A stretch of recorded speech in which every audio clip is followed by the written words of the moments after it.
Hi, it's Jessica DaMassa for HIMSS TV, and joining me right now I have Jen Lannon. She is the advisor for health innovation for dotHealth, everybody's favorite domain extension. So thank you. It's my favorite domain extension. I've got a dotHealth domain. Oh, it's I know. WTF.health. We're big fans of it. Thank you. So tell me about the dotHealth domain. What are you guys doing? Why does healthcare need a dotHealth? Yeah, so we launched dotHealth last year. The same way like education has always had .edu, government has always had .gov, organizations have had .org. There was never really a place for health organizations to have a presence online that told people that they were in health. So we felt that it was really important to bring this to the health industry, and we've been just kind of like hitting the road, letting people know that we're now out there. And so the same way you can buy a .com or a .org, you can buy a .health, and you can show the world and your customers that you are a health organization. So you can just buy it on GoDaddy or whatever. GoDaddy, wherever. Name.com, Namecheap, wherever you go to buy domain names, chances are that they do sell .health. We have a full list of places that sell it on our website, which is get.health. But the majority of places that you would typically go to buy a domain, you can buy .health.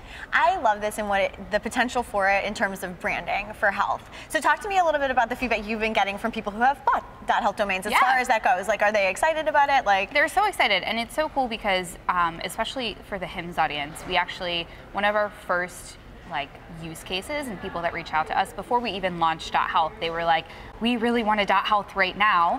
And it was actually 3 different hospitals in the Seattle, Washington area that were merging, and they got to choose basically whatever name they wanted for their new organization because .health had just launched, and there were so many names that were out there. So they named themselves Astrea.health. And that's what they're using for the main website for their new health system. That's very cool. So yeah, it's really cool. You know, like there's... Tell me some other ones, some other of your favorites. Other than WTF Health, obviously. Thank you.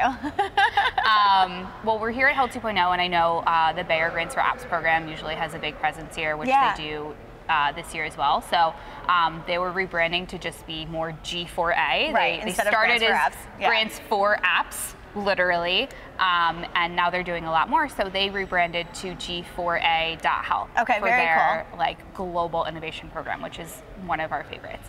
And obviously Matthew Holt, who runs Health 2.0, uses Smack.health for his new advisory firm for health tech startups. So yeah, there's I have a lot of favorites. Dude, I bet you do. Well, so talk to me about uptake. I mean, like, this is, it's a shift, right? I mean, everybody's used to a .com, and some of these healthcare organizations, especially big ones like hospital systems or like massive IT companies, things like that. I mean, they're entrenched on their .coms, right? So, or .org. A lot of people are really tied to .org, and something they don't realize is you don't have to be a nonprofit to have a .org. Anyone can buy a .org and launch a .org. Right. So that's kind of a misconception that we've dealt with a little bit of like, oh, well, we're a nonprofit health system, so we use .org. And the reality is anyone in the world can go and buy a .org and launch a .org. You've never had to be a nonprofit to do that.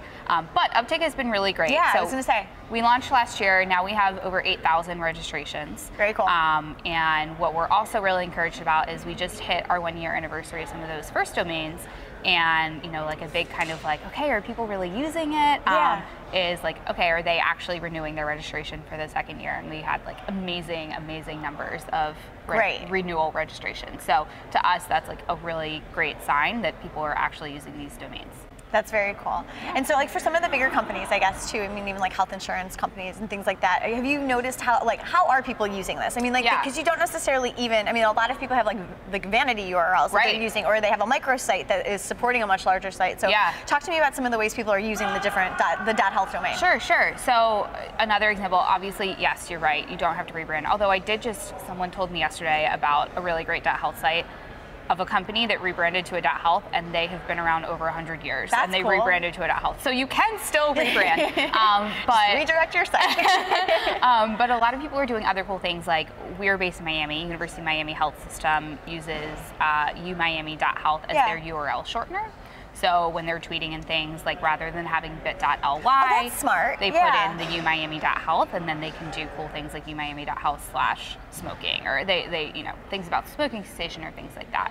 And then there's obviously great like unbranded opportunities. So say that you like really have a huge like gastric bypass surgery practice within your hospital, and you want to like give them their own presence that you can use to advertise that specifically, you know, chances are the .com or the .org version of that got picked up like 10, 20 years ago.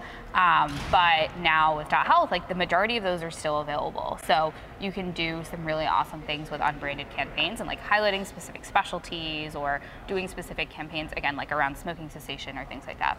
Very cool. It's going to be such an interesting time to watch and see who starts to move over to the .health, and it's like a free for all right now. Like it's people so are like funny. Gold rushing to get their URL. I met someone who like the night before this conference, they were like, we pulled the trigger and bought our .health because we saw like Matthew Holt's using it for his new thing, and Jessica DaMassa and all these people that are going to be at Health 2.0, and we were like, oh my God, this is such a big deal. We can't risk someone buying it. Like we have to go get it. Must go get it. Well, good. So you need to go get your .health domain wherever you are watching this, and make sure that you register that. Jen, thank you so much for joining us. It's always a pleasure to talk to you. We can't wait to hear the new collection of .health that emerge in the future here. I always love to hear like the crazy things people have stuck in front of it. I've always got a new story. So you always do. I'm Jessica DaMassa for HIMSS TV here at Health 2.0. Thanks for joining us. Thanks.